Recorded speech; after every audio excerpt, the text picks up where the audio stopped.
Hey everybody, Scout Crafty here again, midweek Wednesday. Hope you're doing well. We had a bit of a blizzard here on Sunday into Monday, and a lot of shoveling going on. Spent a lot of time shoveling, but and a bit of bad news. Tomorrow's meeting, the tool meet at Long Island, is canceled because of snow, and we are looking for a new venue, something a little more reliable. So keep an ear out if you hear of something that's affordable and available for once a month meetings on Long Island. But anyway, we will see you again on Friday. Take care now. Have a great day. Bye-bye. Anyway, we have a couple things to talk about today.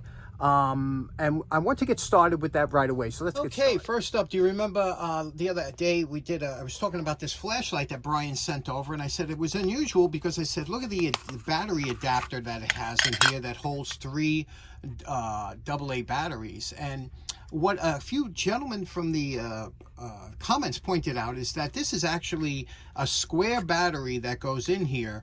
It's a European style battery that's used big in European flashlights, and that battery is called a 3LR12, and it's a 4.5 volt square battery, which, you know, you wouldn't need this adapter. It would go right in, and it looks like this, and you can see it's got the 2 prongs on the top that would make contact here. So I thought that was very interesting because I don't think I have any flashlights that have that battery.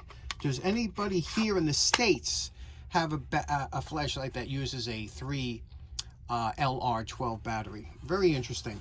Another interesting item that that I couldn't figure out, I said, is that some kind of pointing chisel? And sure enough, a bunch of you knew exactly what this was.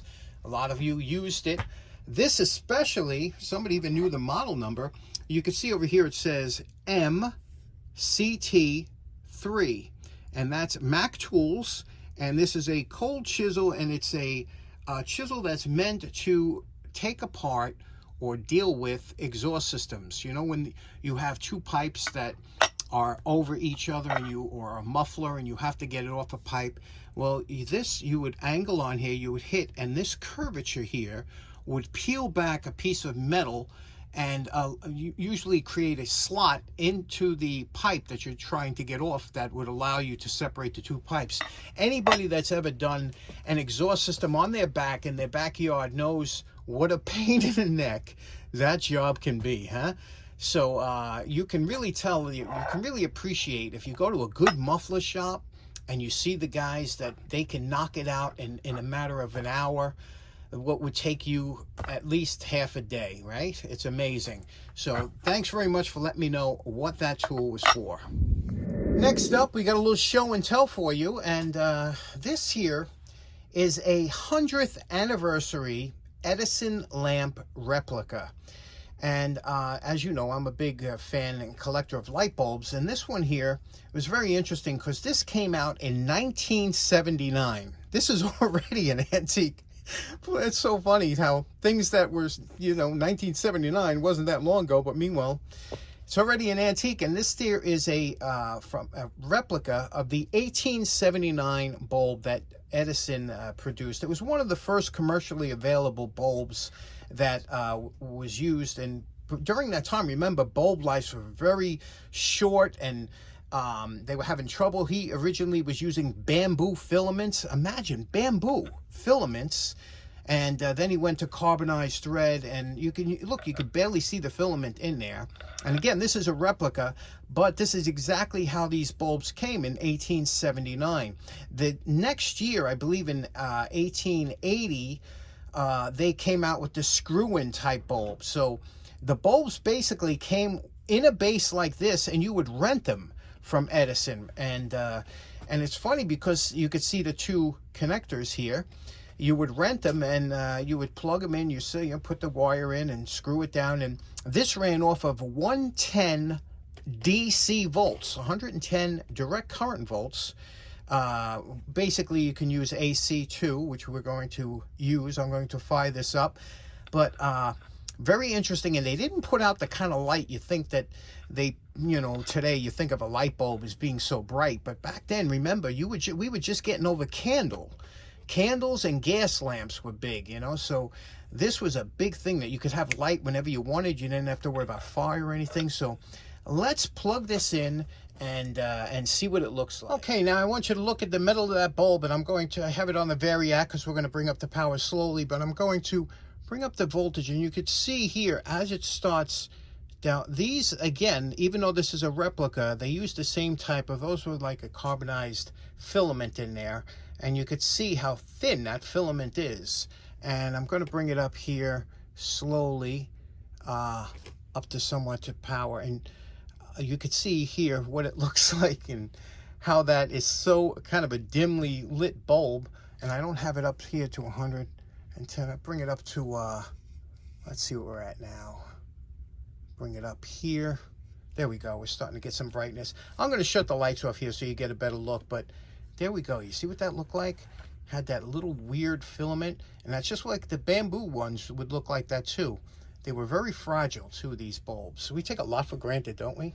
Okay, here we go. We have it now with some of the lights shut off down here. You can get a little bit of representation of what that light would look like. I have it at 82 volts. I'm going to bring it up here. Okay, slowly we're going to bring it up. This here is, here we go. We're at 90 volts, and we'll bring it up here close to 100. Okay, this way we get a better representation of what the thing looked like back in the day. Here we go. We're just at 100, and you can see the brightness of this here. It must have been something back then, easily reading by, and I guess it used about 35 watts.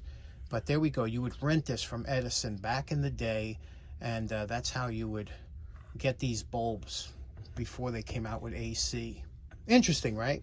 Now, that 100th anniversary bulb was 1979, but back in 1929, they also had a 50th anniversary bulb that was very similar they put out, and they also had this stamp. Check out this stamp. This stamp came out in 1929.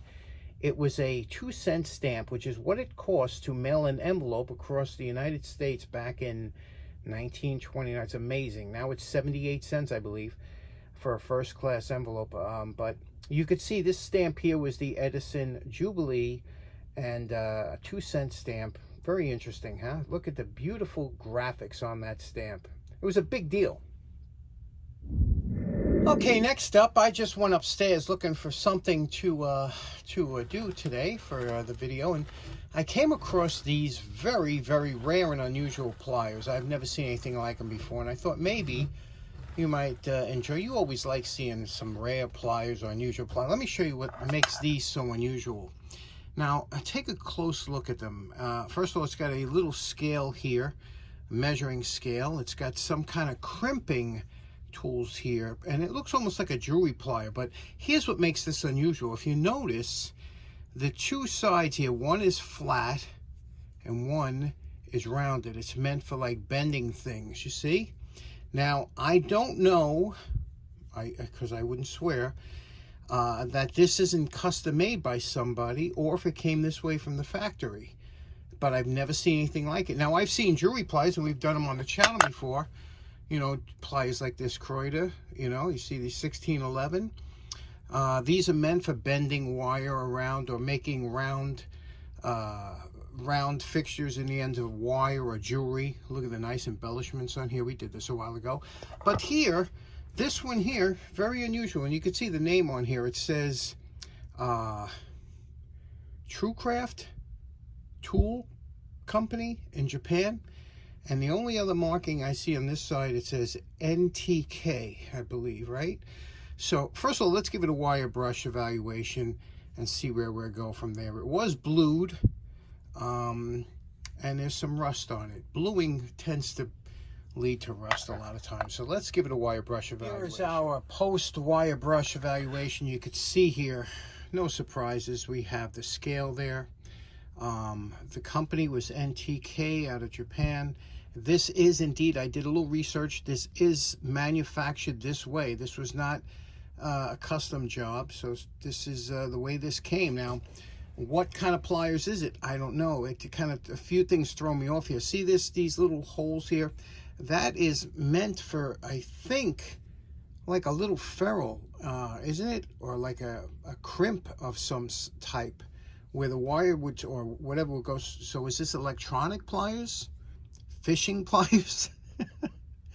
Boy, I've been 100% of not knowing what the heck I have lately. Usually I can find this stuff out. So let's clean this up and see what we got. Okay, we got rid of the pits and the imperfections here, but now we have to get rid of this excessive shine. We'll take it to the 5-wheel, but you can see here we got it nice here, and then we'll blue the handles where we took the rust off. So let's do that.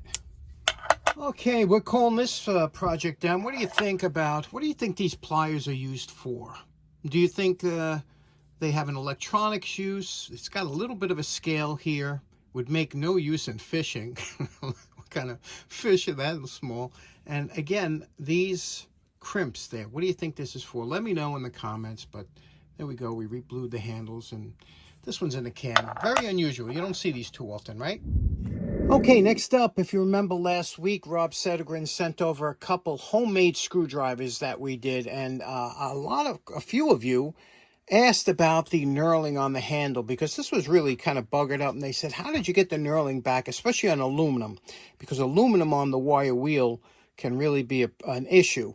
And I thought I'd cover that real quick, because it's a couple tips that maybe some of the newer viewers haven't seen before. But when we're dealing with a wire wheel on your regular motor that we use, this is the most used item in the shop just about.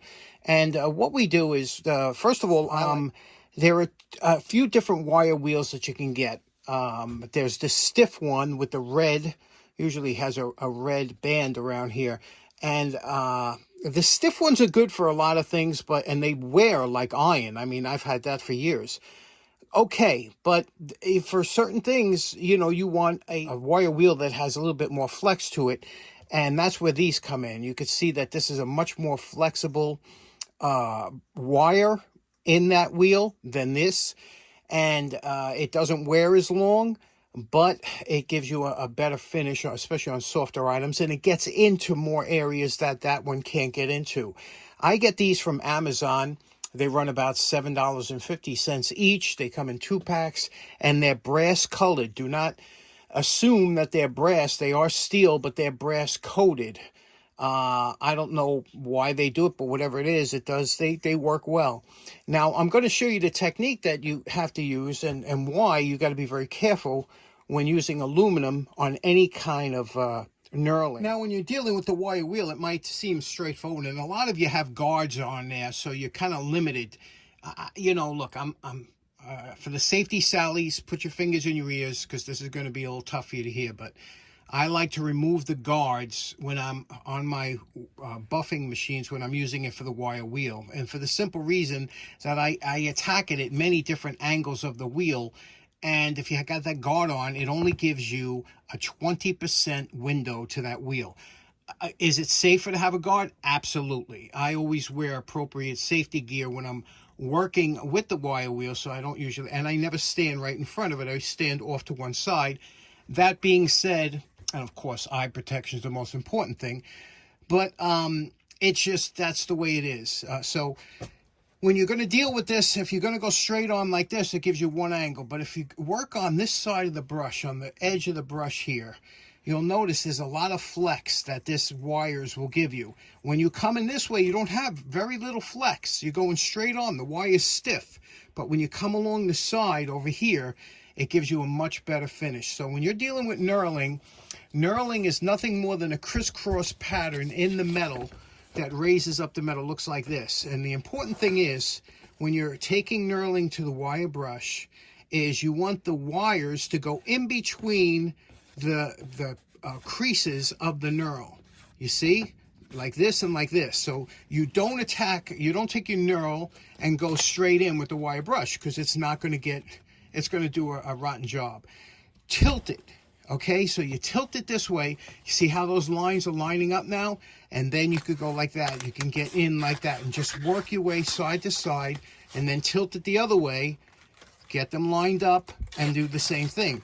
Now, with aluminum, you got to be careful, because aluminum, the wire brush will really screw up aluminum. Steel, these steel wires will fuzz up your, and I'll show you that in a minute. So if you go from the side here, you can get a much nicer finish because remember, it's a softer touch here. And again, you have to remember the line. So you get the line facing you and touch it along the side, you see? And then the same thing with the other side of the knurling. You got to do 2 ways to do your knurling. So let me show you what can happen to aluminum with a wire wheel. Now the first thing I'm going to do is I'm going to come straight on with the wire brush onto this piece of aluminum, and you'll see what it does.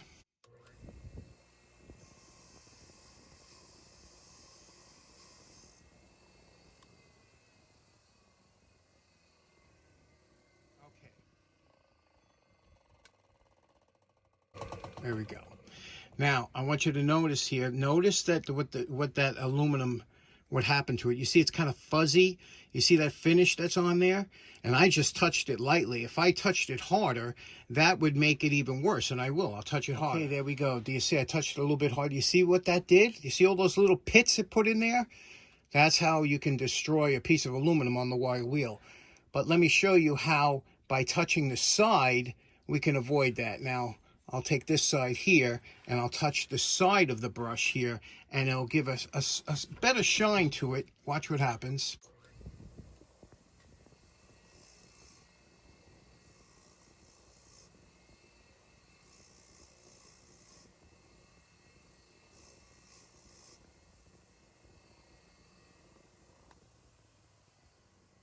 Okay, now you see here, we don't have any of those. See that? It's a brushed finish because it's a wire brush.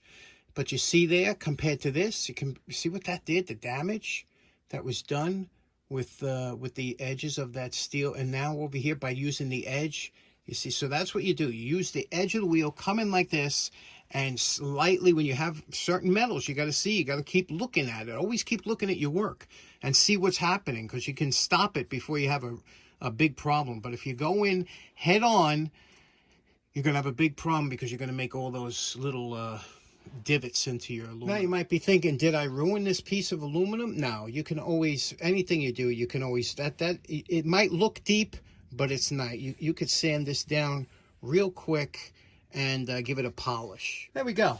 We were able to save it, right? Almost a mirror finish. What do you think about that?